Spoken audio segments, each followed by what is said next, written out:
L.A. Paloma ang kalapati. Ang La Paloma na nangangahulugang, ang kalapati, ay isang sayaw na sumasagisag sa kapayapaan, kalayaan, pag-ibig, at pagkakaisa.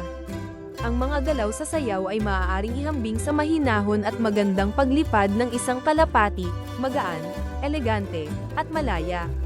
Sa pamamagitan ng sayaw, ipinapakita natin ang kagandahan ng ating kultura at ang pagpapahalaga sa kapayapaan at pagkakaisa. La Paloma. Ang kalapati, simbolo ng kapayapaan at kalayaan.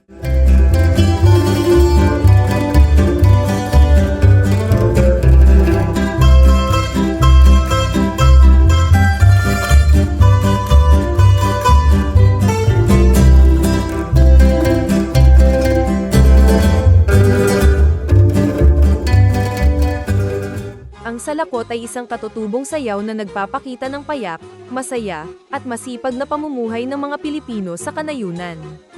Ang salakot, isang tradisyonal na sombrero ng mga magsasaka, ay ginagamit bilang mahalagang bahagi ng sayaw.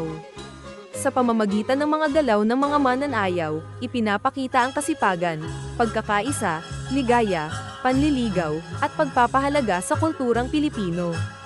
Ang sayaw na ito ay sumasalamin sa buhay at tradisyon ng mga Pilipino, lalo na sa mga pamayanang agrikultural.